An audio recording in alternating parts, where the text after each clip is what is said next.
Good morning, this is Ron. Welcome to Story Time.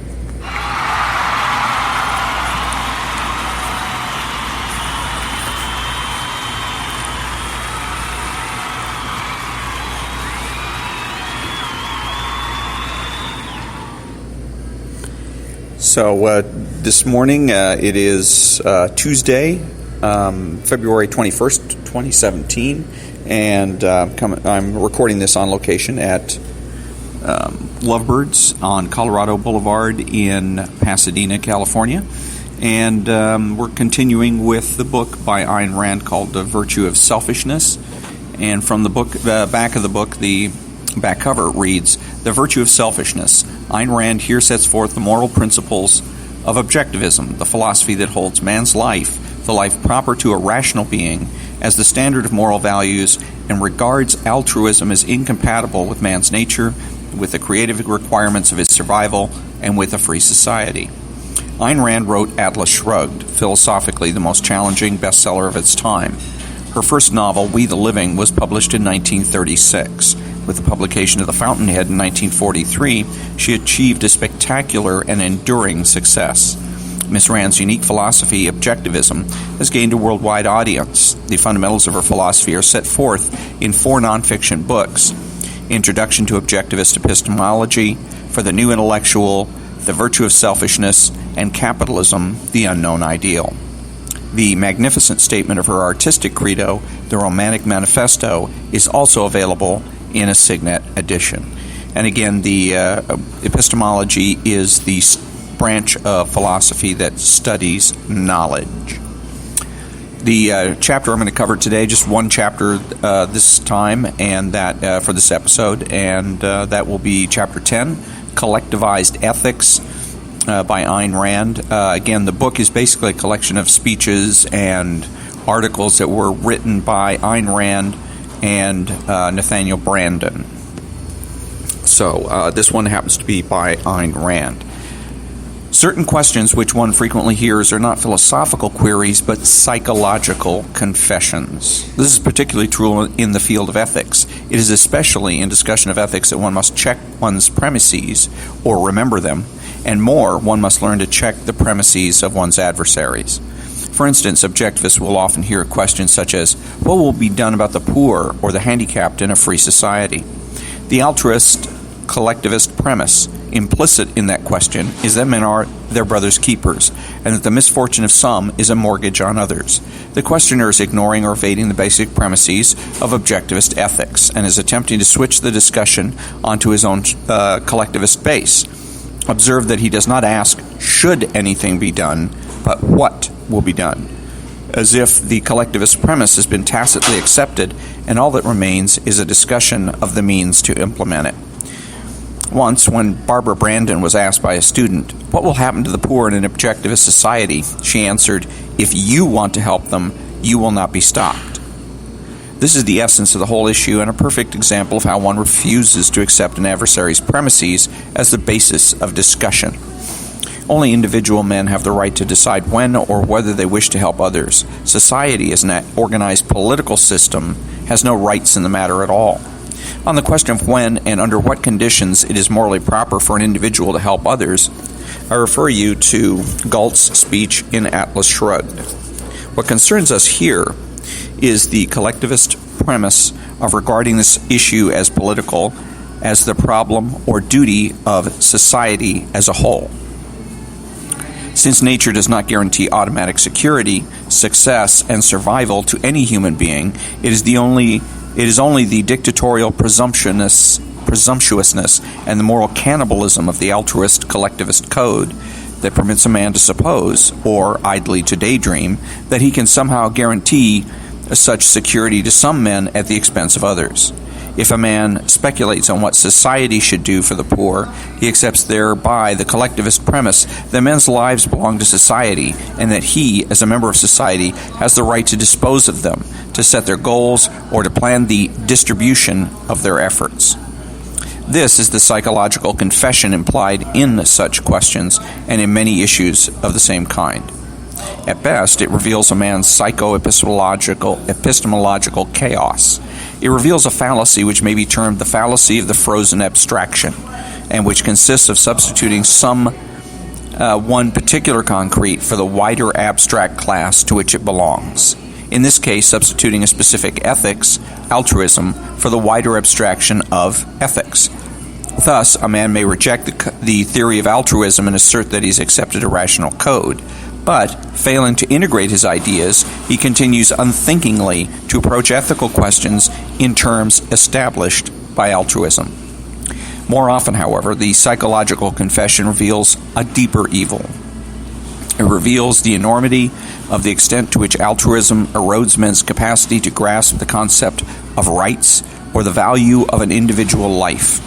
It reveals a mind from which the reality of a human being has been wiped out. Humility and presumptuousness are always two sides of the same premise, and always share the task of filling the space vacated by self-esteem in a collectivized mentality.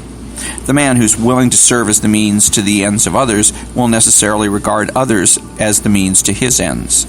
The more neurotic he is, or the more conscientious in the practice of altruism, and these two aspects of his psychology will act reciprocally to reinforce each other, the more he will tend to devise schemes for the good of mankind, or of society, or of the public, or of future generations, or of anything except actual human beings.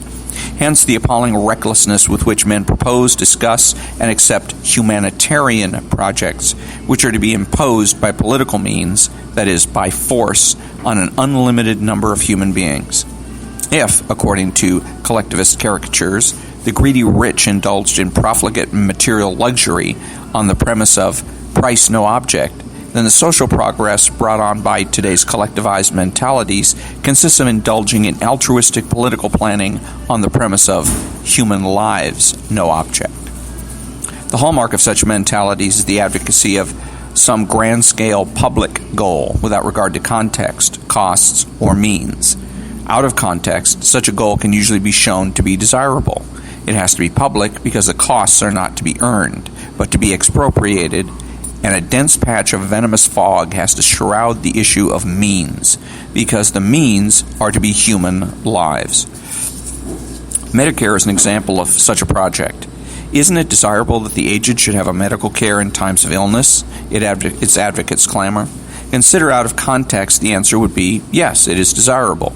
Who would have a reason to say no? And it is at this point that the mental processes of a collectivized brain are cut off. The rest is fog. Only the desire remains in his sight. It's the good, isn't it? It's not for myself, it's for others. It's for the public, for a helpless, ailing public.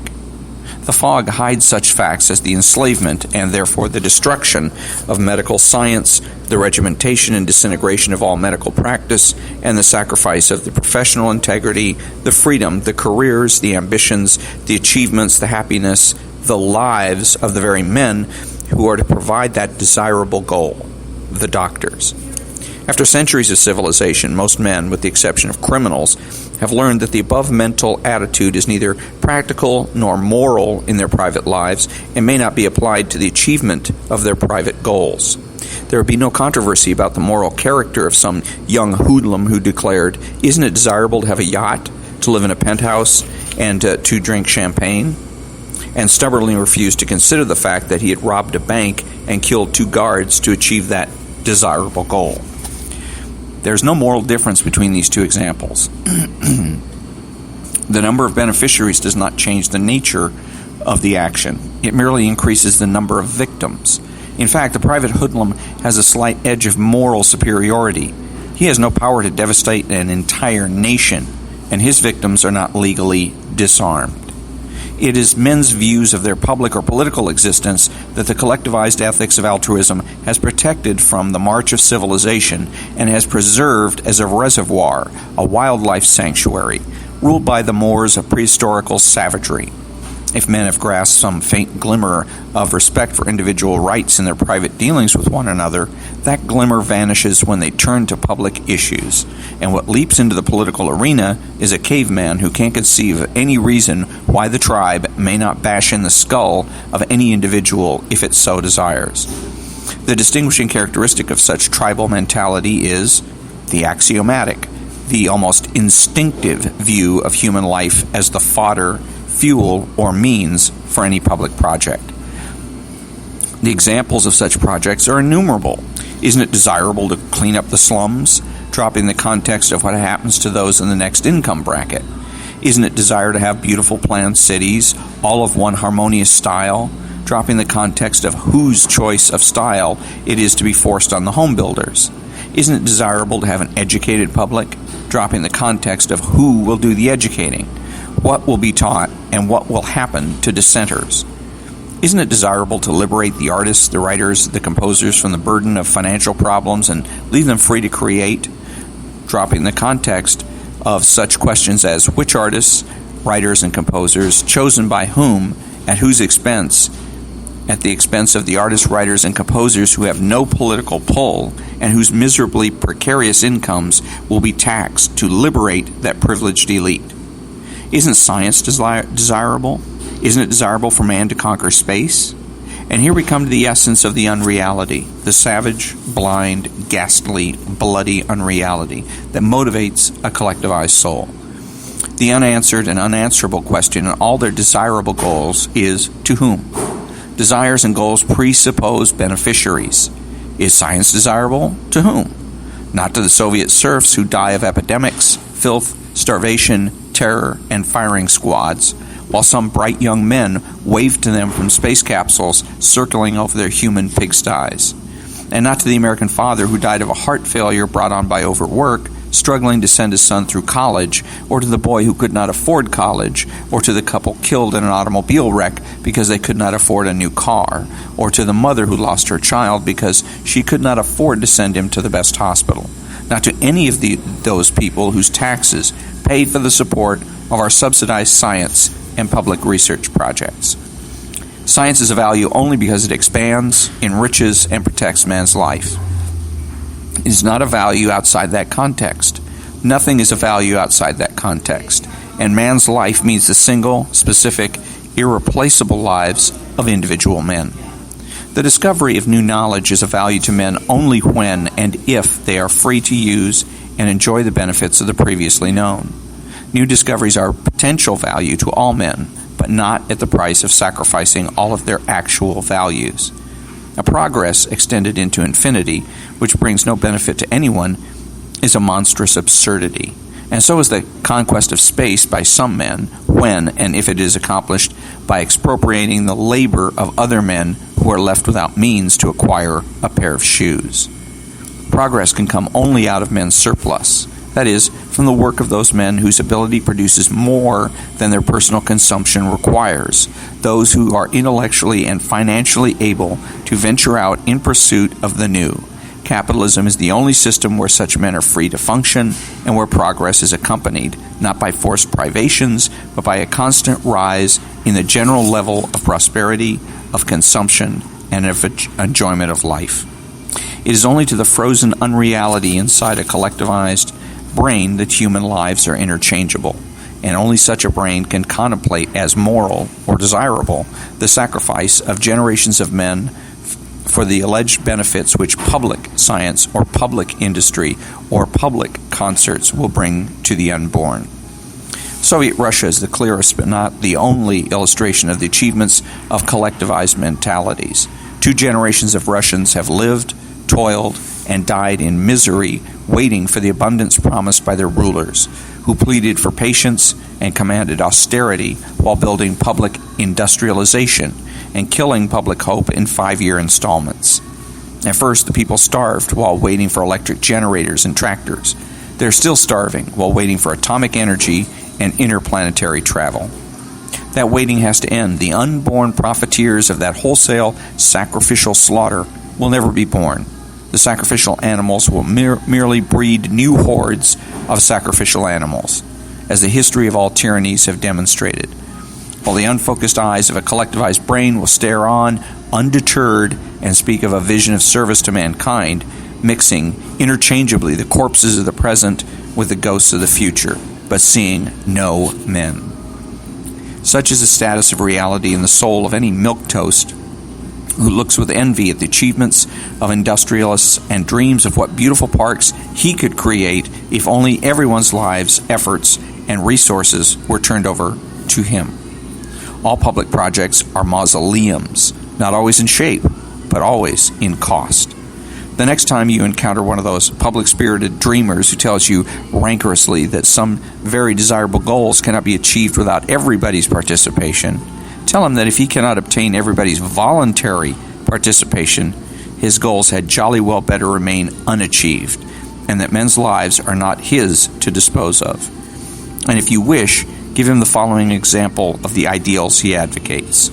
It is medically possible to take the corneas of men's eyes immediately after his death and transplant them to the eyes of a living man who is blind, thus restoring his sight in certain types of blindness. Now, according to collectivized ethics, this poses a social problem. Should we wait until a man's death to cut out his eyes when other men need them? Should we regard everyone's eyes as public property and devise a fair method of distribution? Would you advocate cutting out a living man's eye and giving it to a blind man so as to equalize them? No? Well, then don't struggle any further with questions about public projects in a free society. You know the answer. The principle is the same. And that was Chapter 10, Collectivized Ethics, from the book by Ayn Rand, The Virtue of Selfishness, and that was written in January 1963, hence a lot of references to Soviet Union, Soviet Russia, which is now gone. It's the former Soviet Union, Soviet Russia.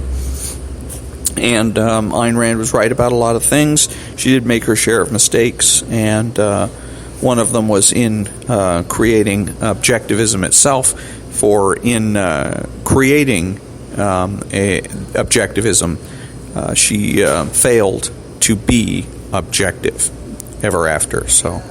But next week we will go on, or not next week, in 2 more days, on Thursday the 23rd. We will go to Chapter 11, called The Monument Builders. So thank you very much for listening, and I hope you have a great day, and hope to see you next time. Bye.